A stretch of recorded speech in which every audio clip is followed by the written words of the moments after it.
Thank you so much for joining our first Inspiring Engineers webinar. My name's Helene Lollis. Thank you so much for joining. Terrific having you here. I'm the CEO of Pathbuilders. I'm a ChemE from 1987 and chair of the College and Alumni Relations Committee for the Engineering Foundation Board of Directors. We are so excited to launch this new series celebrating NC State engineers who inspire. An NC State Engineering Foundation is no question a launch point for so many fantastic types of amazing careers. And we want to celebrate and highlight the wide range of careers available to our fellow alums and really look at the great careers they've pursued. We're going to be hosting webinars like this on a quarterly basis. Today is our first, but we want to hear even more stories of inspiring engineers from our alumni.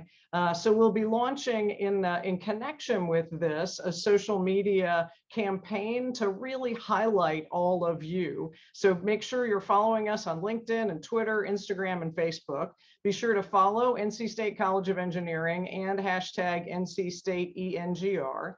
And we encourage you to share your stories with us, and we encourage you to share a recording of today's broadcast with your networks as well. There is such a fantastic community in the College of Engineering and among our alumni, and we're committed to sharing great content, keeping you all connected to the college, these award-winning departments, and also your fellow alums. So watch for information on our next webinar that will be held in February. But with that, now on to the main event. I can think of no more inspiring engineer to really help us kick off this series than Gil West. But to get us started, to introduce Gil and to really lead this conversation today, I'm excited to turn things over to yet another inspiring engineer, the recently elected member of the National Academy of Engineering, our very own Dean, Louis Martin-Vega. Louis, turning things over to you.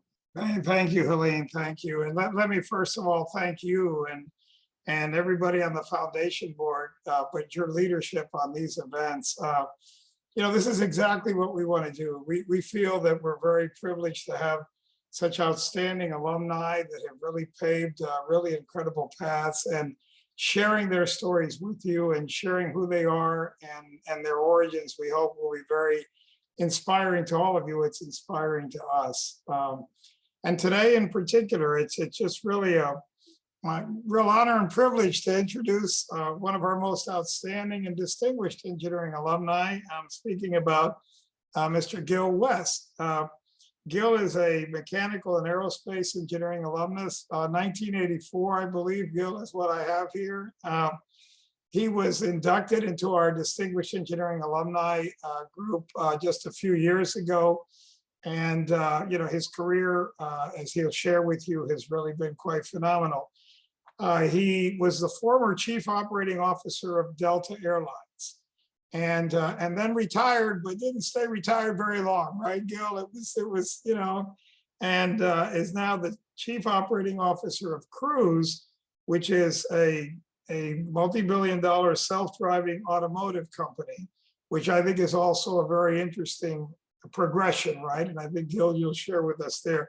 He certainly brings a very fascinating perspective of engineering and his career to bear with us. So our plan is simply to enter into a bit of a question and answer mode here, and I'll just, you know, ask Gil to share with me some of his thoughts as well. But so Gil, first of all, welcome again. Just wonderful to have you here, right? My pleasure. Thanks for having me, and it's just great to see you again, Dean. Thanks. Well, thank you, Gil. Thank you so much. So, Gil, I'm going to just kick off. I think to take it right back, maybe to the origins about way back when you were looking at going to college. Why, you know, what is it that helped you to choose NC State? What motivated you to come to NC State? Well, thanks. That's a great question. Well, for me, it was a pretty easy choice for a couple of reasons. One, I'm a North Carolina native, so grew up in the western part of the state. You could probably tell by my accent, but a little small town called Hayesville, North Carolina. And NC State in the 60s and 70s when I grew up, as it is today, was kind of the engineering school in the whole South, right, if not the nation. So for me, that was the kind of North Star. A number of role models that I grew up around and went to NC State, were engineers, so it was an easy choice. Plus, the Wolfpack won the NCAAs in 1974, right? So this was my formative years, and I went to 3 basketball camps after that at NC State, so I got to know the campus pretty well. I spent a couple of weeks for each one of those camps on campus, so fell in love with it. So it was a really easy choice to come to NC State. So since you mentioned that you graduated in 1984, so you were here during another very exciting period, right? Exactly. Yeah, I'm thinking about retiring and going to get my PhD so we can win another one. Then I think it's something about it. That's yeah. Well, that was, I know, a very exciting time. Jim Valvano and the phenomenal run, right, of those days. So, well, if you reflect a bit back on that, if you don't mind, what are some of the lessons you think or things that you might remember from your time at NC State that might have helped, serve as a platform or shape, your career? Yeah, no, thanks. Well, a lot of lessons, and really for me, my experience at State, took a pretty naive kid and, it gave me the skills to go on and have a career. So, I trace everything back to the experience I had at State, but there were a number of different lessons I think that stood out in my mind. First is really just an approach to solve unstructured problems in general, right? Just to have come out of State with a structured thinking approach that I think was grounded in a what I would call a more comprehensive framework of how things work, as part of the engineering education. So as you noted, I was mechanical aerospace department. So all those traditional disciplines really helped me kind of have that framework develop. And I've got more of a mental framework of how to assimilate new concepts and technologies and problems. I think also, as I think about it, the quantitative skills, of course, were developed as part of the education. And really, and I've reflected a lot about it, throughout my career. I think State, my experience there was around the theory, was obviously important part of the formative development, but probably more important was the application of the theory, in the real world. And I've had the pleasure of working with some great engineers from some wonderful institutes from all over the world, but I would distinguish NC State in particular, the ability to apply engineering is really powerful, and that's unique. I would argue from the folks from other institutes that I've had the pleasure of working with. So, Gil, when you graduated from NC State, can you take us a little bit through your career? And, then we'll expand more on Delta at some point, but, just to give a sense of your pathways, right? Well, thanks. Well, I don't want to bore you too much, but, it's been a long journey actually to get to Delta. But of course it started when I graduated State, went to Boeing as an engineer. So was part of the 757, 76 aircraft development and launch. So a great experience right out of the gate. I was a real where was that, Gil? Where did you? Seattle, Washington. You were in Seattle. Remember this day, I was a fellow graduate. He went along with me in the trip. I loaded everything I had in a little U-Haul, headed cross country, stayed in all these places across, as an adventure, just had a blast. And, so personally, it was a wonderful experience. Professionally, it was great grounding in aerospace engineering. And from there, I went to what is now part of Raytheon, big aerospace company in Southern California, San Diego, commercial, military, aviation, weapon systems. So a lot of fun, a lot of great programs. So all that at Boeing and Raytheon, what I would call traditional engineering, design, testing, certification, a little bit on the project management side. So that was, for me, that OEM design experience was just fabulous. But I grew up in the mountains, so I've always been a bit hands-on. So that, that application led me to United Airlines in the engineering department. So this was in San Francisco in the late 80s and through the 90s, which was wonderful because there it was more of a hands-on engineering approach in the airlines. And you wouldn't traditionally think of airlines as engineering companies, but they are. And that experience then led me into operations and leading operations and then large operations, which I found really fascinating on a lot of levels. There was a technical aspect, an engineering aspect, but a people aspect, frontline worker aspect, but process, all of those skills were really fun and exciting. And then I went on to Northwest, and Northwest Airlines did the same. And then right before 9/11, just a few weeks before 9/11 occurred, I left the airline business. So I had good fortune to leave and then to go run companies. So kind of president, CEO roles of mid-sized companies. So I ran an aerospace company, a automotive manufacturing company, and then later a transit company like intercity busing, light rail, emergency transportation. So ran those three businesses, sold the last one, retired, and we were in Chicago, thought we'd just raise our kids. And then an old colleague that was the CEO of Northwest Airlines became the CEO of Delta Airlines and said, hey, come do the airline thing one more time.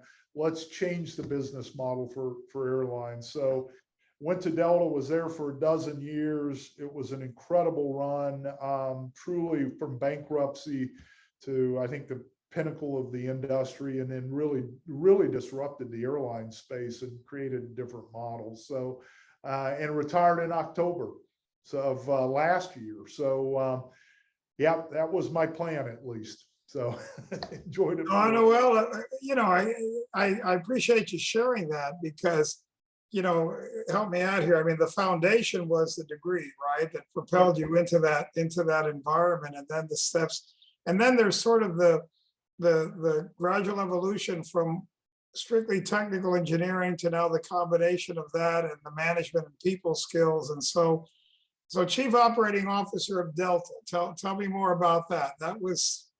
That must have been something that pulled it all together, right? Yeah, it was. I mean, it was such a great job. I think, as an engineer, I would just first say the airline business is a really technical business, right? I mean, just the aircraft itself, right? It's a combination of every technology imaginable, right? So as an engineer, it really tests your knowledge. So that was always a grounding. We had a department called Tech Ops that was engineering maintenance organization. So literally hundreds of engineers, thousands of technicians, keeping our aircraft maintained, but also a large part on the design side. We created a subsidiary that was pure engineering and manufacturing, by the way, called Delta Flight Products. It did all the interiors and the in-flight entertainment systems and all the systems that you would think of with the aircraft that you would interface with. So a lot of hard engineering, but then there was reliability engineering, right? Making sure we had reliability, safety engineering, had a lot of different hardware and configurations. And what we saw as an operator, rolling that back in upstream into designs, working with the Boeings and the United Technologies and GEs of the world to redefine the design and the model, solving technical problems, the performance engineering of the aircraft, and ultimately that led to what aircraft designs did we want in the future, right? So we would strategize with Boeing and Airbus to design those aircraft and basically create those new airframe models that we're starting to operate now.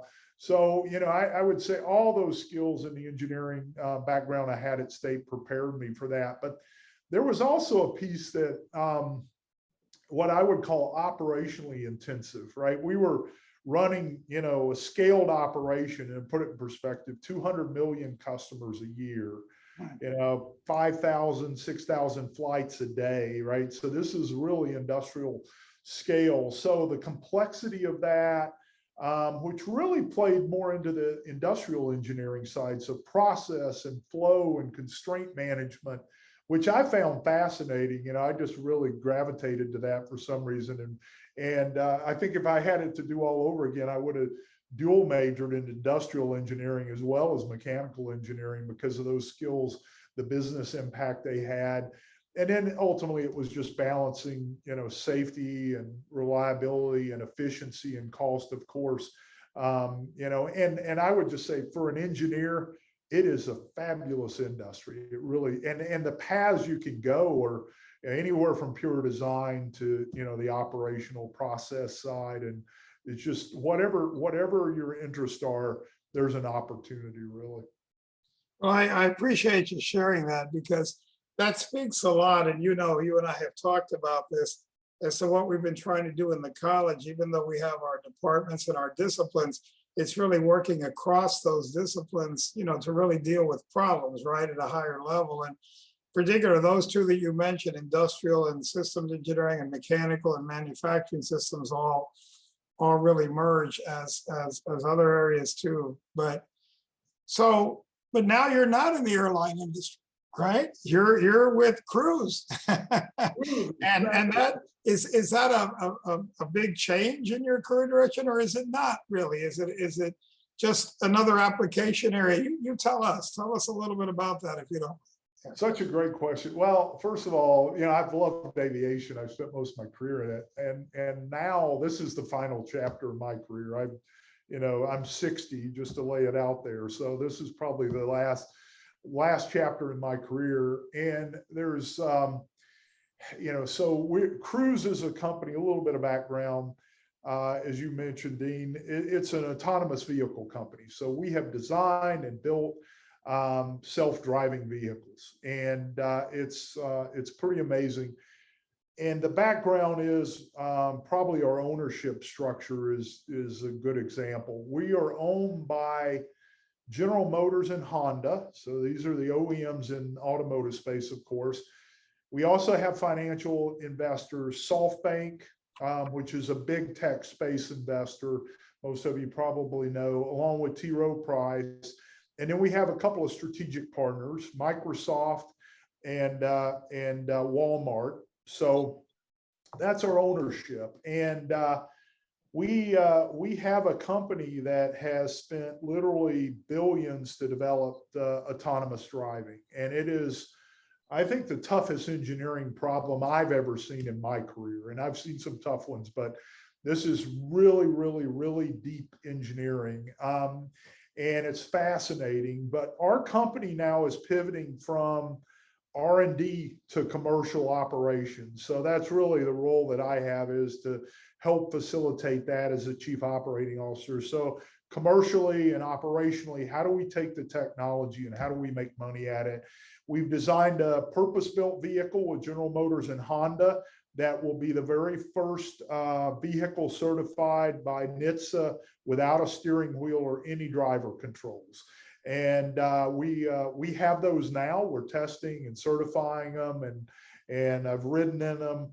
But we also have self-driving vehicles that we've used for R&D in San Francisco, which we've seen as the toughest environment in the US to operate in. So we've decided to go and solve the toughest problem first.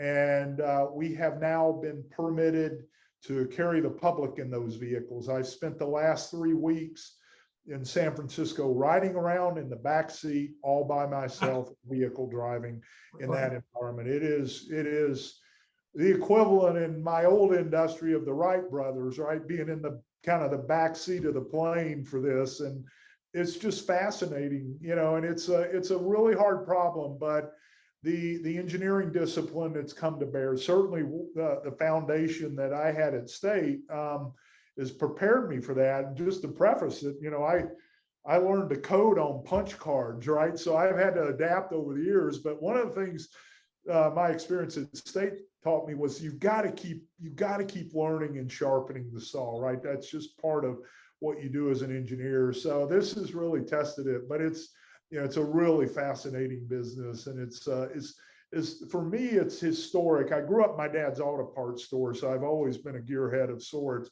but it is, I think from, you know, from ground transportation, it's really historic stuff that's going on now. So I'm privileged to be a part of it. As a side note, I'm also on the board of Virgin Galactic, so I get to see the space piece as well. Okay. So for me, it's like being a teenager between self-driving cars and space, the commercialization of space. It's a really cool time to be alive and to be an engineer. Well, you know, being on the cutting edge of something, right? There's something very exciting about that. Although I know that you're a real car person, as they say. It must be kind of tough not to be in the pilot seat in that car too, right? Yeah, you know, it is odd, but it's fascinating. Of course, our vehicles are autonomous and EVs at the same time. Okay. And our mission's really cool, and to be a part of it, it's compelling, right? I mean, our mission is to save lives, because the reality is this is superhuman driving performance. I mean, our benchmark, our threshold from a safety standpoint is 2 times better than the human is the entry point of where we're entering this market, right? So, you know, that ability to save lives, you know, it saves people time so they don't have to drive, they can do other things. And it saves money with the partnership we have with General Motors and Honda. We've designed the vehicles for a cost point that's really disruptive. And then finally, saving the planet at the same time with EVs. So it's a really, you know, it's just a kind of holistic approach. So the mission is compelling as well, just brings us all together as engineers to solve these problems. No, Gil, but it's also very inspiring, right? I mean, that one would be in a moment like that, being able to have a contribution like that. Again, we've built a lot of what we're doing here. We remember when you and I talked, I shared these National Academy Grand Challenges and issues of sustainability and so on, hoping and thinking that if we had our students and faculty think at those levels, at these meta levels, right, they can sort of see that you can come at them from many different ways. Exactly. And, you know, practically every one of our disciplines, you can find ways, you know, whether it's energy, environment, or whether it's health or security or whatever. And so I think a lot of what you're sharing with us shows that these pathways are clearly there, right? Clearly there. There's no question about it. You know, for any discipline in engineering, honestly, there's an application in this space for sure. You know, I think it's just explosive growth. I mean, it's really hard to even describe. And the technology is it's going to be transformative to the way we are, I mean, as a society. So, and the way I would describe it is the skills that are really at play, both machine learning and artificial intelligence, it is truly insatiable demand in this space right now. So if you have that background, I mean, you can write your own ticket. It's unbelievable. It's a war for that talent certainly in San Francisco in the tech space. And in today's world, you literally can live anywhere you want and bring those skills to bear, right? It's a great time. To have that. Robotics is another skill that's, because we're taking, there's a number of different technologies that play into it, kind of the perception side of the world, but the computer vision and the control systems around processing that perception and then commanding the vehicle. So controls, robotics are a big part of the equation, sensor technology. But even the more traditional kind of, as my background, the more hardware engineering, right? We're interfacing all that, and building hardware and components that have never been built before, but also interfacing it with vehicles. So there's a vehicle application for everything that we're doing. And so it's, I would just say this space is ripe, just like aviation. All these disciplines are coming together really on a convergence of how do we make cars drive themselves, and it's a fun problem to solve. Well, where we are here in Raleigh, of course, in this area, the demand just keeps growing and growing and companies coming in. And in a way, that's pretty fortuitous for us. We just got the news yesterday that the new budget being signed in North Carolina is going to increase funding for growth in engineering enrollment, right, and computer science enrollment.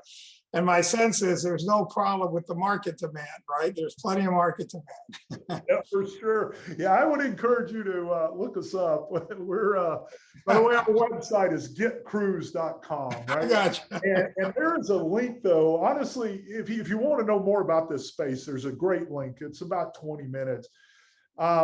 It's called, what we did was we just did an event called Under the Hood, and it's just Google Cruise Under the Hood event, and it really gives you a sense of the technologies that are at play. And then as engineers, you can see where you can have impact. But the job, if you go on our website, you'll just see hundreds of engineering jobs listed, right? And we can't keep up. I mean, we're hiring all the talent we can, and it's we are one of a handful of companies in this space. It's a really heavy technical lift. So the true autonomous space is difficult. Waymo is another example, but there's a couple of us that are fairly far advanced, and the opportunities are truly everywhere to play in this sector if you've got interest. So. That's great. So Gil, I've got a few minutes here to address some questions that may come in, and I've already got one that I can toss at you, right? Okay. Bruce Baldwin, who's on our foundation board as well. But so his question is, are the cruise cars targeted to individual buyers, or are you building a fleet for a ride hailing service? Yep, great question. Well, we can put our autonomous technology on anything, literally. What we've chosen to do as priorities are ride share. So we will enter the rideshare market. We're doing that right now as we speak in San Francisco. So you'll see our brand at some point, just like you would Uber or Lyft, but it's with autonomous vehicles. We think there's a distinct advantage there in that we'll have a much better product. This is a product, again, you think of it without any driver control system. It's about the size of a minivan.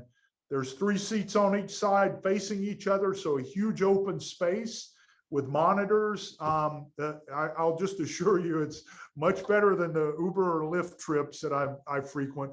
And then the price point will be a fraction of what the current cost structure is in the gig economy, because effectively you take the human out of the equation. So the ability to bring that to bear in rideshare is disruptive. Deliveries, as I mentioned, one of our partners, strategic partners, it's an equity investor, is Walmart. So we're doing grocery deliveries for Walmart in Phoenix with driverless cars. So the whole delivery space, whether it's Walmart or Amazon or FedEx, all those applications in driverless to the curb. We're solving the curb to the door problem, by the way, as well with robotics, but the ability to bring goods to you, and then also within a B2B type, middle mile type of environment, delivery is another application. The personal vehicle side is an interesting one. There's a number of other form factors. By the way, those first 2 we're doing now. So there's additional form factors that are in work. But you can imagine with the partnership with General Motors and Honda, personal vehicles are out there, right? And this is a different technology approach than Tesla has taken, and it's a debatable point, but in particular, there's a technology, and I'm sure for the students and probably some of the alum that are on the call know it better than I do, honestly, is LiDAR.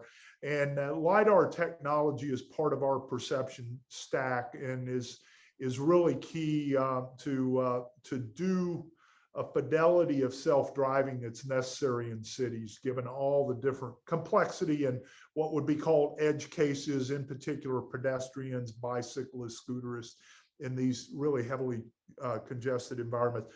So I think you know, if you look downstream a bit, you'll see personal vehicles as well on the roadmap. But so a lot of different applications. It literally trucking, you know, all these things are coming. It's just a matter of time. And the problems to go after. We've taken the approach, can argue if it's right or wrong. We've taken the approach, what are the biggest, you'll hear the term TAM, total addressable markets, in terms of revenue. What are those biggest markets to go after first?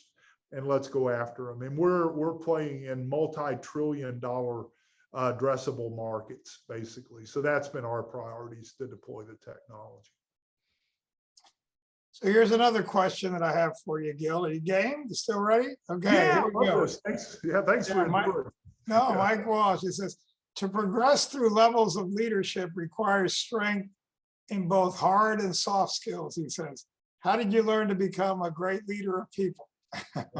Great. Well, there's a school of hard knocks, I would argue, is a big part of it.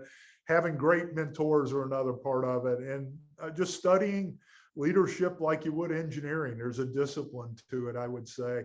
The best book I've ever found that outlined leadership is the book Good to Great by Jim Collins. You know, I think it's, well, first of all, it's one of the best business books ever written. But within that book, he talks about leadership and what he describes as level 5 leaders. He kind of goes through a model from 1 to 5, the level 5 being most probably mature leadership model. And the way I look at it, there's 2 pieces to that.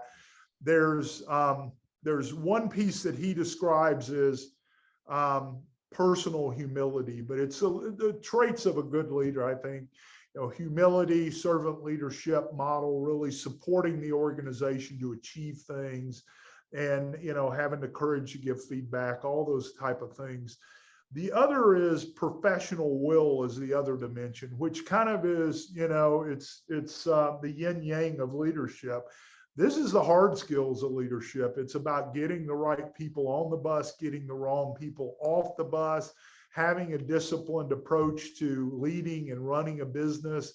He calls it the 20-mile march. So I think there's a lot of dimensions to leadership, and we you know, it's something just like engineering. You know, I think our thinking continues to evolve. So you've got to adapt to that. Got to continue to adapt and learn, and, you know, and be mentored along the way. So. Okay, well, let me see. Let's see if you've got some more coming in here. I know, Helene, I know that you put in the chat a link, right? That link is to the, oh, if you wanted to post questions. So, okay. Well, I don't know if we have any other questions right off the bat here, Gil. I think I'd just like to ask you one to close out a bit. Sure.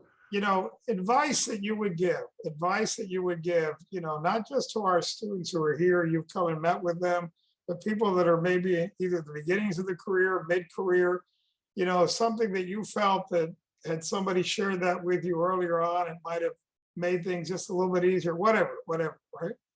Yeah, well, great question. First of all, go where your passion is, right? Get educated, get grounded in the education. If you're in engineering at NC State, you're going to have the tools you need to succeed in business and life. But then it's up to you to apply them. So, you know, I think first taking responsibility for that and being proactive about, you know, what you want to do and what your career is important. I think to kind of look around the spectrum to kind of understand where the opportunities are really important. So applaud NC State for this type of forum to see that, right? This gives you a glimpse into my experience, but I'm sure there's many others that have other experiences that may be, you know, even more attractive to each of you individually. But to see that spectrum, I think, of opportunities are important. But then to go for it, try and learn and continue to evolve and continue to educate yourself.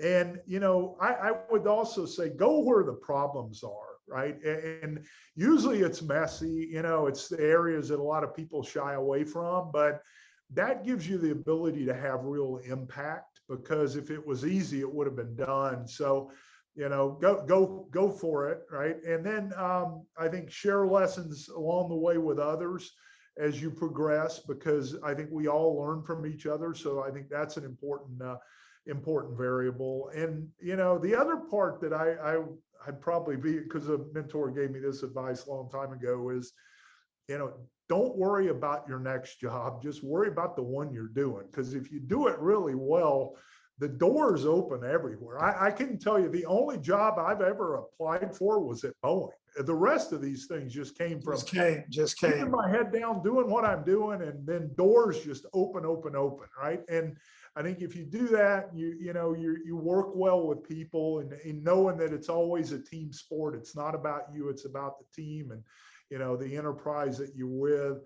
Good things happen, right? So I mean, those would be some of the lessons I've learned along the way. No, I appreciate what you're sharing. It's, certainly that last part. I think, you've seen this and I've seen it too, that even though, there's nothing wrong with people having ambition, probably one of the worst things you can do is walk into a job and people think, get the expression, you're only there as a stepping stone to the next, right? Because you've kind of betrayed a lot of the trust when you do that. And yet the key thing is doing what you're doing the best possible. Things will happen, will evolve if they are to be, so they say, right? So just one quick thing. I thought so there was let's see. Here's one. It says, "Are you going to miss driving one of those manual Porsches in your background?" Yeah. No, I'm going to still drive them. So I actually race old vintage Porsches. So yeah, I'm not going to give that up. Yeah, the gearhead in me. But I'm going to drive to the track though autonomously, so I have more time to kind of get my head straight. So well, there were stories that were shared with me when you were at Delta, right, from some of your close associates that going home with you or driving someplace with you was quite an experience, right? Oh yeah, I was blessed to grow up in the mountains, so I love those roads. They're some of the best on the planet. So yeah. And I guess a final quick question here has to do, Gil, with simply what inspires you today about the future of engineering? Oh my goodness. Well, first of all, I would just state the obvious. The rate of change of technology is the slowest that we'll ever experience for the rest of our lives, and the fastest it's ever been in history, right? So I mean, as engineers, we're in the sweet spot. It's almost unimaginable where we're going to be in 10 years, or 5 years. It's just the explosion. The toughest part in my mind is trying to get your head around everything at a system level. It's almost impossible because things are technology in every area is advancing so quick. But I can't think of a better time. I think ultimately as a society, the things that we would learn, my generation at least, the things we would learn at a master's or PhD level at some point will become high school criteria, right? It's that kind of advancement that, I think as engineers, we're trying to stay, hang on and stay with the curve and the learning curve, and then contribute towards that, because it's, in my opinion, the best time ever to be alive as an engineer, because the opportunities and the demand for the skills are truly unlimited right now.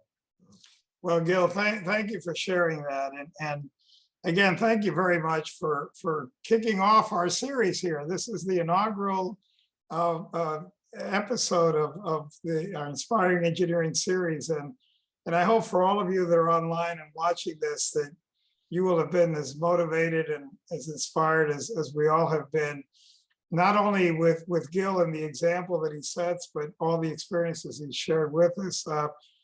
Gil, we are extremely proud, obviously, of you being an alumni of our college. And at the same time, we're working hard every day, hopefully to make you prouder of being an alumni of NC State. But we appreciate everything you've done and you're doing to help us in our educational mission as well, through all of the things that you've shared with us. And, we're going to try to stay in touch. I think, the idea here is that we're going to continue to do this series. Helene, I'm sure that's the main message that we want to leave here. I think the plan is to have another event in the February timeframe, and just have the experiences of our alums and their words sort of set the stage. Because Gil, I think what you just shared, there's never been a more exciting time to be in engineering.